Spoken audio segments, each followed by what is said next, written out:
¿Conocéis a Zack Snyder? Sí, el director de 300, Watchmen, Man of Steel, Batman vs Superman y la movida esa de superhéroes de 4 horas y pico. Si bien es cierto que en los últimos años se ha ganado muchos detractores por su estilo tan cargado y efectista en todas sus películas, si echamos un vistazo a los inicios de su carrera cinematográfica, caeremos en la cuenta de que las dos mejores películas que ha hecho este autor fueron las dos primeras. La inolvidable 300, una adaptación magnífica de un cómic de Frank Miller que dejó algunas de las secuencias de acción más vibrantes y mejor ejecutadas en lo que llevamos de siglo, y El Amanecer de los Muertos, su obra debut. Una película brutal en la que erigió un tándem con James Gunn, sí, ese tipo que ahora, paradójicamente, está al cargo del universo cinematográfico de DC, y que escribió Guardianes de la Galaxia, Peacemaker y Scooby-Doo. Es quizá por eso que en una película que necesitaba de personajes frescos, buenos diálogos y una trama concisa, esta se alza como la película más sólida del director, pues consigue imprimir su estilo en el apartado visual y técnico de forma increíble y mantener un guión atrapante, lúcido y consistente gracias a la mano del bueno de Gunn. ¿Quieres saber cómo Zack Snyder formó un estilo al que le dio continuidad en 300 y de ahí en adelante marcó toda su filmografía? ¿Y por qué este resulta uno de los mejores remakes de la historia de Hollywood? Bienvenidos al arte del blockbuster. Hoy analizamos una de las películas de zombies más memorables de la historia, El Amanecer de los Muertos. Pero antes de ahondar en el remake, tenemos que irnos 40 años atrás en el tiempo, porque en 1978 se estrenaba la mítica e inmortal Dawn of the Dead, que en España se conoció simpáticamente como Zombie. El autor de dicha cinta es George Andrew Romero, un outsider que años antes había producido una película de culto en la que establecía las nuevas normas de los zombies en cine, inaugurando, sin saberlo, un género cinematográfico. Esta película se convirtió rápidamente en un gran éxito mundial porque, además de su acción y novedosas criaturas antagonistas, daban el clavo con muchas de las cuestiones que inquietaban a gran parte de la sociedad estadounidense, sobre todo los problemas raciales, el desafío a las autoridades, el crecimiento de la violencia y un tema que empezaba a preocupar a muchos sociólogos de la época: el auge del consumismo.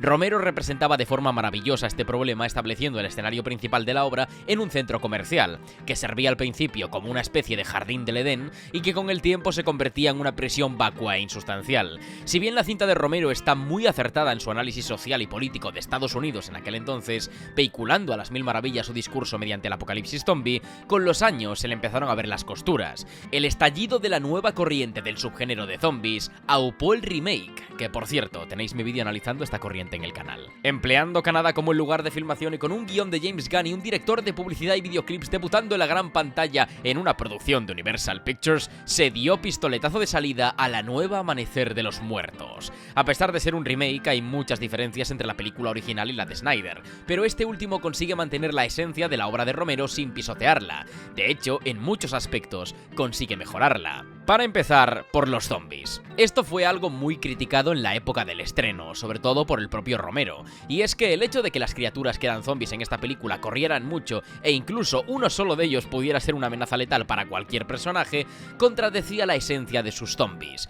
Los monstruos de Romero, en La Noche de los Muertos Vivientes o El Amanecer de los Muertos, eran criaturas que volvían a la vida después de morir, y eso no les permitía ser rápidos ni fuertes. Eran seres rígidos cuya única amenaza era su hambre voraz y su número.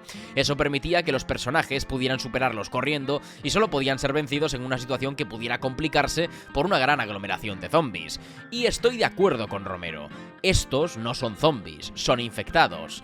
En lo que no concuerdo es en que sean peores. Lo siento mucho, pero a pesar de que El Amanecer de los Muertos sea un peliculón, había cosas que no me convencían en la construcción de esta distopía, y era cómo los personajes podían perder contra una amenaza tan irrisoria. Los zombies son lentos. De hecho, aunque te pillan en menos de medio metro, son débiles y muy fáciles de evadir. No me creo que la sociedad pueda ser vencida por estas criaturas tan torpes e inútiles. Y por otro lado, estos bichos dan un cague que flipas, porque son terroríficos, impredecibles, rápidos y fuertes. Parece que sienten una rabia eterna que necesitan descargar, y me creo lo del hambre voraz. Parece que se mueren por comerte.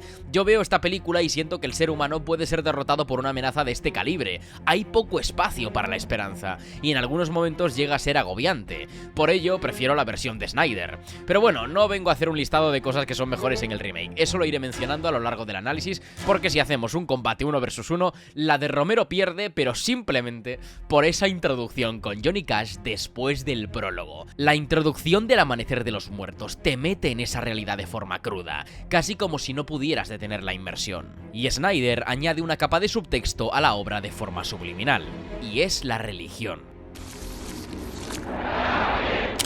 Ese cántico inicial, después del rótulo de Universal, es una declaración de intenciones, porque la fe y la religión será algo importante en esta narrativa. La obra de Romero no explicaba en ningún momento cómo sucedía esto, cómo los muertos se levantaban, y hay un diálogo que es muy guay entre dos de los protas, pero no consigue llevar a nada.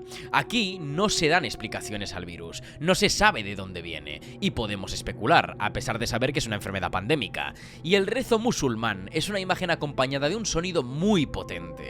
Nos pone en situación, nos calla después de la frenética introducción y nos prepara para una sucesión de imágenes terroríficas.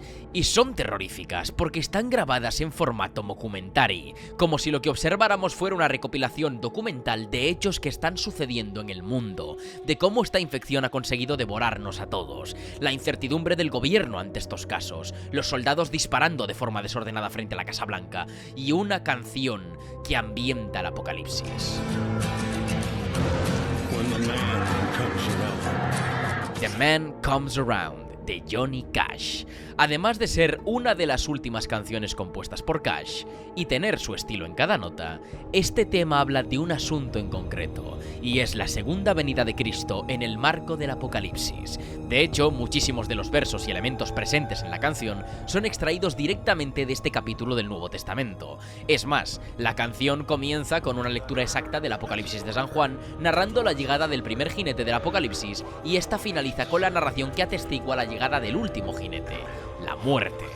Cash en esta canción habla de un hombre que va tomando nombres y describe su llegada en medio del terror, el éxtasis y el estremecimiento ante un suceso tan inédito. Sintetizando, parece una canción esperanzadora y bella. De hecho, su estructura parecería una clara muestra del poder de Jesús, ya que el inicio de la canción narra la llegada de los jinetes del Apocalipsis, y entonces, casi como un contrapunto, Cash se pone a cantar sobre el retorno de Jesús. Y a pesar de todo, la composición finaliza con la llegada del jinete muerte, abriendo paso al infierno. Con un acierto increíble, y pocos meses después de su muerte, Zack Snyder decide homenajear al cantautor ambientando la introducción del Amanecer de los Muertos con su canción, y consigue culminar un poder inconmensurable entre la unión de imágenes y la música. Es uno de los mejores montajes en la carrera de Snyder, por no decir el mejor, y la carga simbólica de este es tremebunda. No hay esperanza, y para aquellos que esperáis salvación, solo se espera la muerte, que trae consigo las llaves al infierno. Parece que cuando todo cae, hay espacio para la ilusión, para la salvación, para aferrarse a la fe. Pero eso no revierte la destrucción, ni consigue desdibujar el mal. Es pura poesía apocalíptica, y establece el tono de una película que solo llevaba 10 minutos de metraje. Pero me he saltado el prólogo, que también es bastante bueno. Snyder imprime su estilo desde los primeros minutos, con sus planos detalles, resaltando estéticamente lo que le apetece, cenitales con acercamientos dinámicos, cámaras lentas que esqueletizan los procesos de la secuencia, esteticismo y efectismo, como esta cosa absolutamente innecesaria.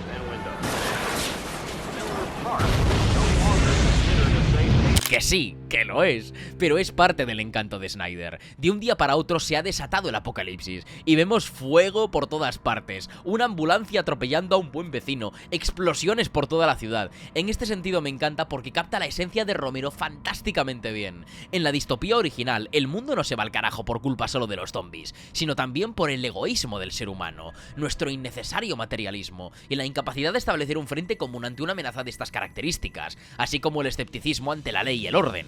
Este inicio retrata muy bien esa idea. La mayoría de destrucción se debe a la histeria colectiva de una humanidad que no sabe controlar ni gestionar una emergencia. De hecho, solo vemos un par de zombies en este prólogo. El resto es cuestión de la psicosis que se ha apoderado de la población estadounidense. El frenesí audiovisual de Snyder es genial, y la música que ambienta todo esto es innecesariamente dramática. Pero cómo mola. En fin, que tras una introducción bastante acelerada y un montaje inicial aterrador, volvemos al coche de la pobre Anna y conocemos a... Sí, al oficial Kenneth Hall, que es claramente una reinterpretación más hortiva del agente SWAT Peter Washington. Y si creíais que iba a examinar los contraplanos angulados guapísimos de Snyder o la sobrada del plano del centro comercial con música súper grandilocuente, no. Voy a hablar de los personajes, de todos, porque hay que hacerlo. Para empezar, son muchísimos más que en la original de Romero, en la que eran unos 4 y luego 3. La sensación de vacío es mayor, sí, pero a pesar de ser menos, tampoco es que estén súper desarrollados. Es más, los personajes de James Gunn les llevan varias ligas de ventaja, principalmente por sinergias y por número, menos a Peter. Peter es Dios. Cada personaje tiene su contraparte, un acompañante con el que hacer dupla. Kenneth es un tío de valores cristianos y moralmente firme, por lo que tiene beef con André, un pandillero bastante capullo. Su motivación es encontrar a su hermano, que probablemente haya caído en uno de los refugios a los que quería llegar, por lo que vuelca ese vacío fraternal con Andy, el puto loco armero que está frente al centro comercial.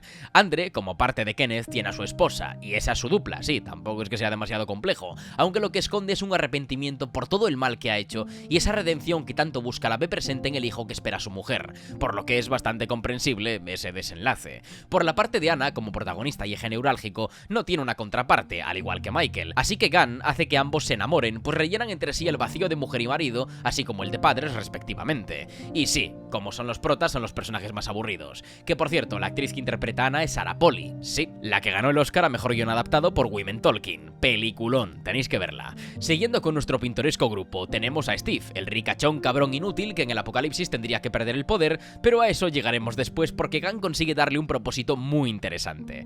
Y luego tenemos a la señora Marja arquetípica, la pija idiota, la huérfana animalista, el viejo gay, carne de cañón número 1, carne de cañón número 2 y los seguratas. Y cómo me gusta este trío, porque además de equilibrarse magníficamente bien entre el líder capullo, el segundo al mando que es puro postureo y el cagado que al final resulta ser el único que sobrevive, consiguen reforzar uno de los temas más importantes de la película original, que era la desconfianza en las autoridades y cómo llegado el momento se descontrolan y desatan la violencia que tienen en su interior.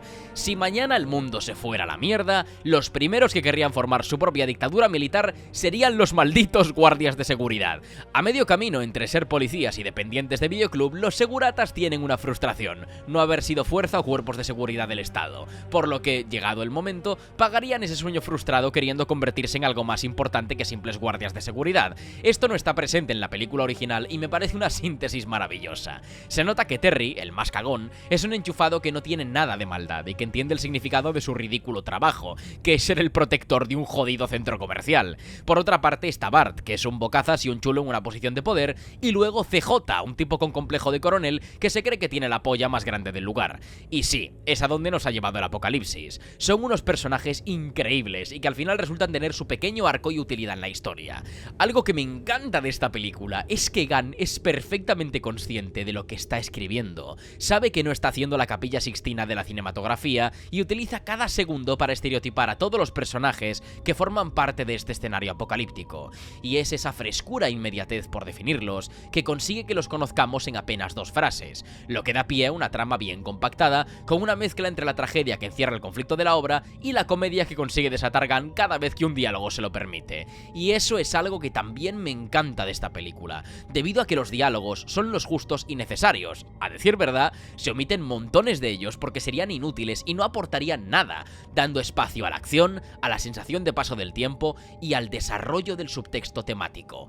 Y ahí es donde entran los dos grandes temas de la película, que siguen a la perfección la crítica social de Romero en 1978, el consumismo y la violencia inherente al ser humano. No hay reglas porque la sociedad ha sido destruida, y con ella todas las leyes y aquellos que las promulgan y ejecutan. Por lo tanto, esta escena es insuperable. Porque además de estar escrita de forma cómica y simpática, para que nos riamos con los personajes desde una perspectiva muy personal, es horrible. De hecho, la única que lo señala es Anna, pero incluso con un tono socarrón, alejado de un juicio más mordaz, como si estuviera cayendo también en esta falta de empatía y respeto por el ser humano. Todos los personajes están jugando con el armero, a un juego basado en dar el nombre de un famoso que comparta parecido con uno de los zombies para que el primero le vuele la cabeza.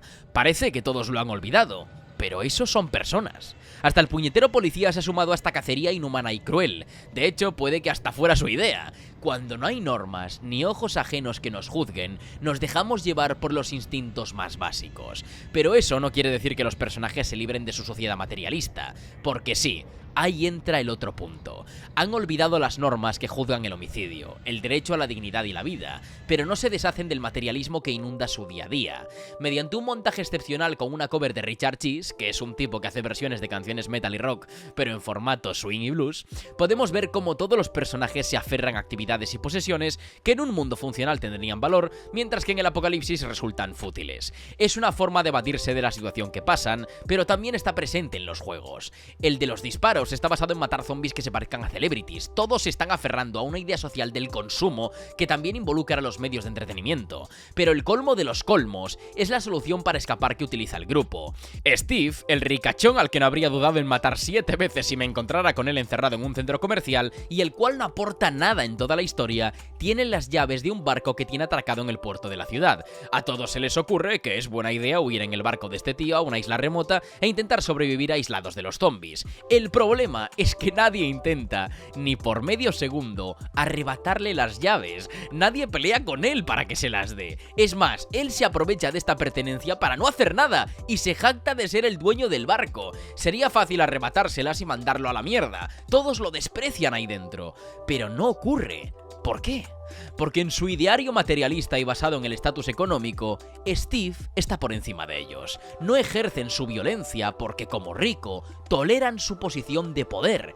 ¡Es ridículo! Estas dinámicas se ven presentes en los cambios de ropa, las comidas al estilo de La Bella y la Bestia y la falsa felicidad de unas personas que están obnubiladas por un centro comercial que parece tener unos recursos ilimitados. Y cuando se dan cuenta de que estos recursos se agotan, perciben el lugar como una cárcel de la que tienen que escapar. Sátira majestuosa del círculo vicioso del consumismo. De hecho, el cómo deben abandonar el centro comercial resulta mucho más funcional que en la versión de Romero, en la cual su refugio era completamente devastado por una banda de moteros estúpidos que eran los que provocaban la caída en desgracia del lugar, metaforizando cómo el ser humano es un lobo para sí mismo. En el remake, todo se va al carajo por acciones estúpidas e impulsivas de los protagonistas, todas basadas en un aparente humanismo ridículo y egoísta y en una estrategia que no tenía sentido. Al final, son ellos mismos los que la cagan y se llevan a la perdición. Es una resolución más adecuada, en mi opinión.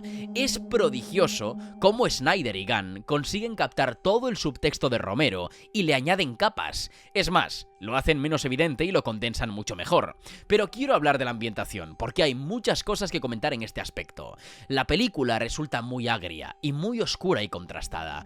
Snyder trabajó con Matthew Leonetti la fotografía y consiguió darle un aspecto que rozaba más el terror que la acción, optando por una planificación de iluminación muy cruda, beneficiándose de las sombras y los claroscuros. Y este aura de terror, casi sobrenatural, aparece por primera vez con el discurso televisivo. Creo que es una de las escenas que más me ha impactado en mi vida, sobre todo porque la vi cuando era pequeño, y me chocó muchísimo. En medio de la desesperanza y un futuro incierto, CJ contempla la televisión en búsqueda de respuestas. Lo único que obtiene son refritos explicando la misma situación una y otra vez, como sucedía en el film de Romero. La industria televisiva y mediática era inútil ante un suceso de este calibre, y lejos de proponer soluciones, solo irritaba a la ciudadanía. En la película de Snyder se tira del sensacionalismo, de la crueldad y la barbarie, y de forma muy certera, ya que era un momento en el que encima de la mesa se sostenía el debate acerca del ilimitado morbo de los medios. Se hace de noche y en el centro comercial se apagan las luces, pero antes CJ es testigo de un discurso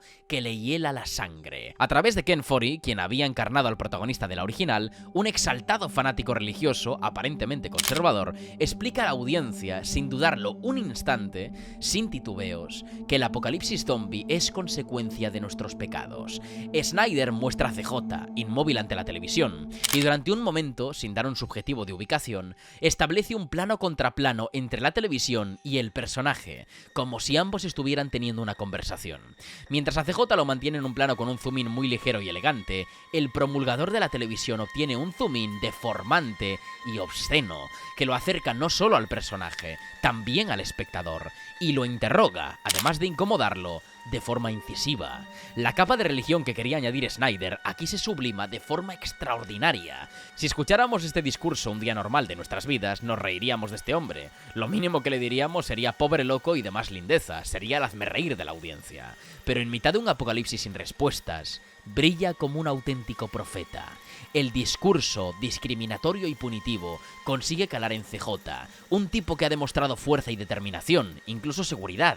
Ahora se derrumba ante nosotros. Con una interpretación soberbia, Michael Kelly, el milésimas, aparta la mirada tras un parpadeo, sabiendo que él ha cometido alguno de los pecados que se anuncian como la causa del fin de los tiempos, hasta que, en el final, consigue atormentarlo y mostrarnos su susceptibilidad. Snyder remata esta increíble secuencia que, por cierto, es una adaptación del diálogo del personaje interpretado por el mismo actor en la película original. When there's no more room in hell, the dead will walk the earth. When there is no more room in hell, the dead will walk the earth.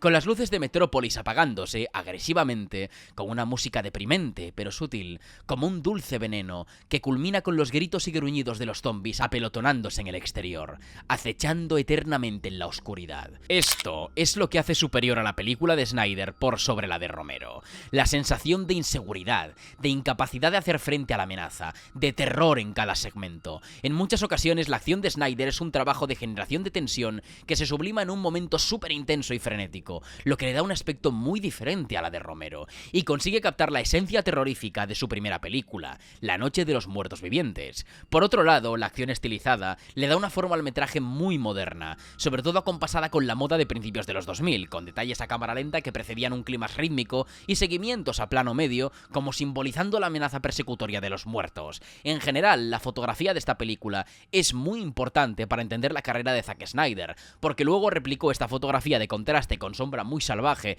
y granulado, más la desaturación en el etalonaje y las cámaras lentas resaltando la acción sobre todo a través de planos detalle, en 300, Man of Steel, Batman vs Superman o la Liga de la Justicia. Antes de irme a analizar el final, quiero mencionar dos cosas.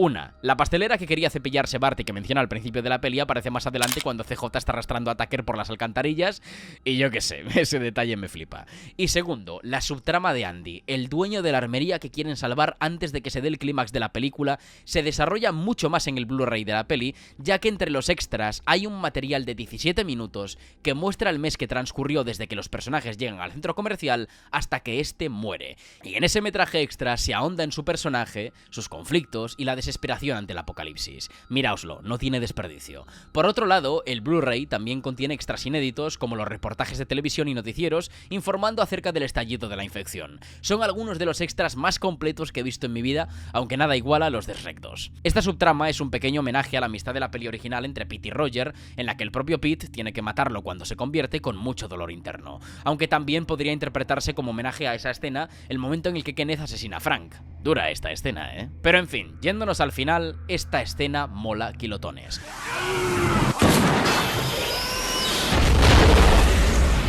Y la forma en la que Snyder decide resolver la película, así como Gunn, resulta guay. Pero creo que en ese sentido, la resolución de Romero me atrae más. Los personajes se marchaban del centro comercial subidos en un helicóptero al que le quedaba muy poco combustible, camino de un destino incierto, en un mundo totalmente destruido.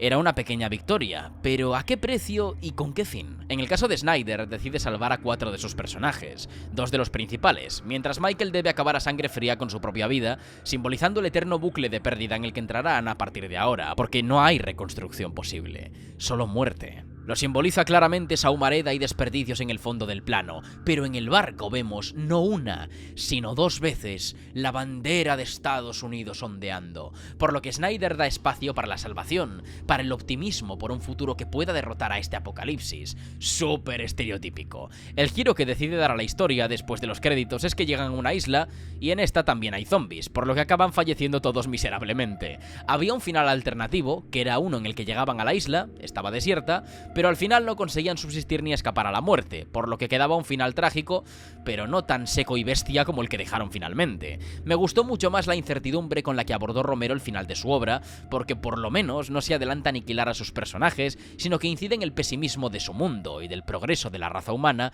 en un cuadro nostálgico y bellísimo. Sería quizá la única pega que le pondría a la película de Snyder, que, a pesar de todo, consigue ser un remake brillante, respetuoso con la obra original, fantásticamente modernizado y muy bien escrito, la que para mí, aún después de que el año que viene cumpla 20 años, sigue siendo indiscutiblemente la joya de la corona del cine de zombies.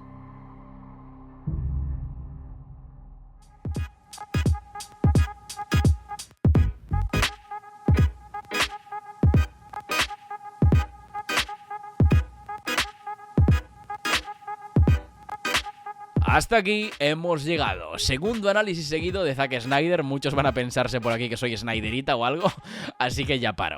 Si queréis un análisis de alguna peli de zombies, poned vuestra petición en los comentarios, que siempre estoy atento a todo lo que recomendáis. Si os ha gustado el vídeo, no dudéis en darle a like y suscribiros. Los 400.000 están a la vuelta de la esquina y quiero que antes de que acabe abril descorchemos el champaña. Así que a compartir el vídeo. Podéis seguirme en Twitter, Instagram, redes sociales, bla bla bla, ya lo sabéis. Sin mucho más que decir, me despido. Un saludo e id en paz.